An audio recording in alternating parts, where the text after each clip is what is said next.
जम्मूमधील जनजीवन पूर्वपदावर, बाजारपेठा, शाळा सुरू, तर सीमारेषेपासून जवळ असणाऱ्या शाळा कॉलेज पुढील आदेशापर्यंत बंद. पहलगाम हल्ल्यात सहभागी असणाऱ्यांची माहिती देणाऱ्याला 20 लाखांचं बक्षीस. जम्मू काश्मीरमधील शोपिया जिल्ह्यात वॉन्टेडचं पोस्टर. 2 दिवसात देशात बॉम्बस्फोट होणार असल्याचा धमकीचा मेल. राज्यात कुठे दुर्लक्ष करू नका, मेलमध्ये उल्लेख. धमकीमुळे खळबळ, मेल करणाऱ्याचा शोध सुरू होण्याच्या मार्गावर असतानाच अमृतसर विमानतळ पुन्हा बंद. सांबा सेक्टरला ड्रोन आढळल्यानंतर विमानतळ बंद करण्याचा निर्णय. अमेरिका चीनमधील करयुद्धाला विराम. दोन्ही देशांकडून करवाढ 90 दिवसांसाठी स्थगित. राज्य मंत्रिमंडळाची आज महत्त्वाची बैठक. दुपारी 12 वाजता बैठकीचं आयोजन.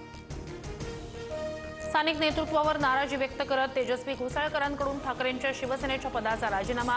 घोसाळकर भाजपमध्ये प्रवेश करण्याची शक्यता, सूत्रांची माहिती.